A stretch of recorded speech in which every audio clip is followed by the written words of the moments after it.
Hello, everyone. Once again, live here from the Republican Party of Texas Convention here in Houston.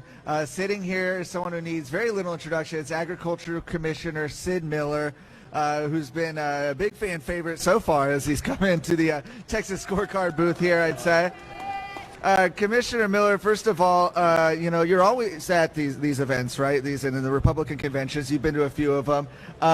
What has this one felt like in comparison to years past to you?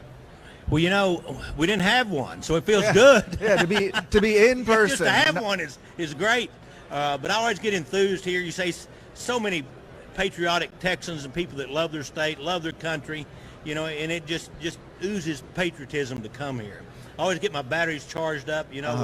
We've got a big election in the fall. I'm on the ballot. All the statewide are, and all the House of Representatives and the legislature. So it's a big election for a lot of people. So this is good to get to see the grassroots people, and the people that actually pull the wagon and pull us across the finish line. And it's a chance to thank them, for helping us. And you have, I should note, that people who are actually here, or if you're not watching online, you're actually here.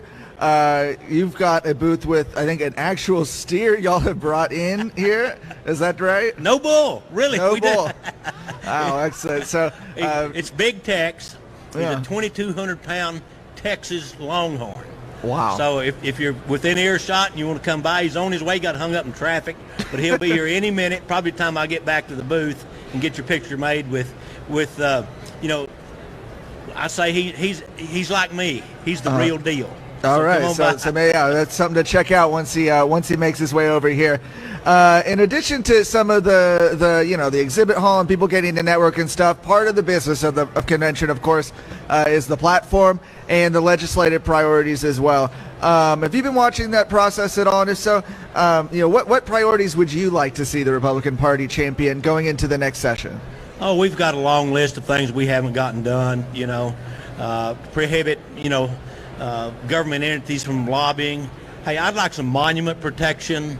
I'd like the gender modification passed to stop that. There's a long list of priorities that we still need to get done in the legislature. And what do you think's been stopping that? A number of those issues were legislative priorities 2 years ago, didn't get done. How can activists kind of work to make sure that they get across the finish line in 2023? Well, the biggest problem is we don't have the right people in office, or it'd be done now.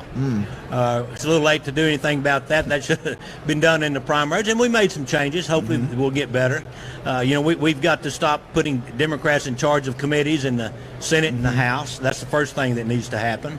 And the Republicans need to be driving the agenda and passing our platform. A number of folks I've spoken with have brought up exactly that issue about Democrats serving as committee chairs. This is an issue that has been a really big one over the last year especially. You've served in the Texas House.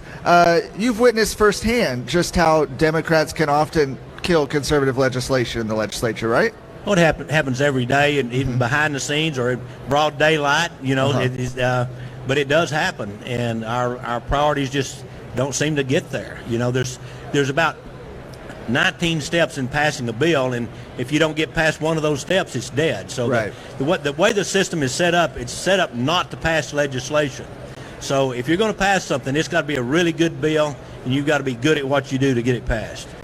I've asked you about this in some of our past interviews, and every time the problem seems to be getting worse, which is people complaining, right, about prices of produce, prices of meat and stuff at the grocery store, and it doesn't seem like there's going to be any end to it. I mean, do you see a stop to this anytime soon? Oh yeah, prices will roll back. First of all, I'd like to assure all your listeners, we do not have a food shortage. That's not the problem. Matter of fact, and we're not going to. In the United States, we've planted more acres this year than we've ever planted before. The problem is the supply chain, freight, getting things delivered, disruptions overseas like in Ukraine, and that's caused more demand on our products. So it's a supply and demand issue. We'll work through this. It may take us 12 to 24 months. We're already seeing the price of fertilizer come down, which will help food prices. But we still have trouble getting our products trucked to the distribution centers, from the distribution center to the grocery stores. So we've still got some problems. The biggest fix is in November. If we can take the House and the Senate back and stop a lot of these woke policies, that the current administration is putting on us, because that's what's driving up the commodity prices. Yeah, this is the Republican convention, of course, and part of the business is preparing for those November elections. Chairman Matt Rinaldi said he thinks there's going to be a red wave, not only in Texas, but across the country in November. Do you agree? No, I disagree. Disagree? I do disagree. I don't think it's going to be a red wave at all. I think it's going to be a red tsunami. There we go. It's going to be huge. It's going to be more than a little wave. We're going to wash them out, wipe them out. We may pick up 40 seats in Congress is my prediction. And we just had an indicator of this. Meyer Floyd in South Texas just won that seat. Right. Republicans hadn't held it in 150 years. Joe Biden, less than 20 months ago, won that district by 14 points. Meyer won it by 2. So that's a 16-point swing in less than 20 months. That should be the canary in the coal mine indication of what's coming for the Democrats. Yeah, at the risk of asking an obvious question, what do you think has led to the big change in those areas? Well, I think, and I'm going to allude to this in my speech tomorrow to the General Assembly, but I think we've got one person to thank for this insurgent of people coming in the Republican Party, and that guy's name is Joe Biden. So, he's been responsible for more defections to the Republican Party than anybody I can think of. Last question real quick.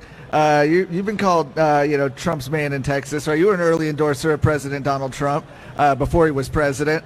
Have you spoken with him lately, and do you think he's going to run in 2024? Well, I have spoken to him recently. He did. Matter of fact, I was the only statewide for a long time that had endorsed Trump and was supporting him. And then finally, everybody else, when they saw he was going to win, got on board. But we do have a special relationship. He was asked to serve in his second term in his cabinet, which didn't materialize. But I recently had dinner with him at Mar-a-Lago. We spent an hour with him, and basically all we talked about was him running for re-election. So I'm totally convinced he's running. Now, he hasn't declared. Interesting. But from my opinion, the man is absolutely running. He'll have my full support and more. Interesting. So for folks who want to follow your campaign, or what the Agriculture Department's doing, where can they go to do that? The best place to follow me is on Facebook. We reach over 1 million people a week. It's Facebook/Miller for Texas. We don't pull any punches. I'm surprised I'm still on Facebook, but they hadn't kicked me off yet. But any day I may get kicked off. But follow us there, and ask your friends to like our page and follow us. Commissioner Miller, thank you so much for joining us. Thank you for joining us at home. We're going to continue throughout the afternoon with more conversations right here from the Republican Party of Texas Convention in Houston. And you can follow even more of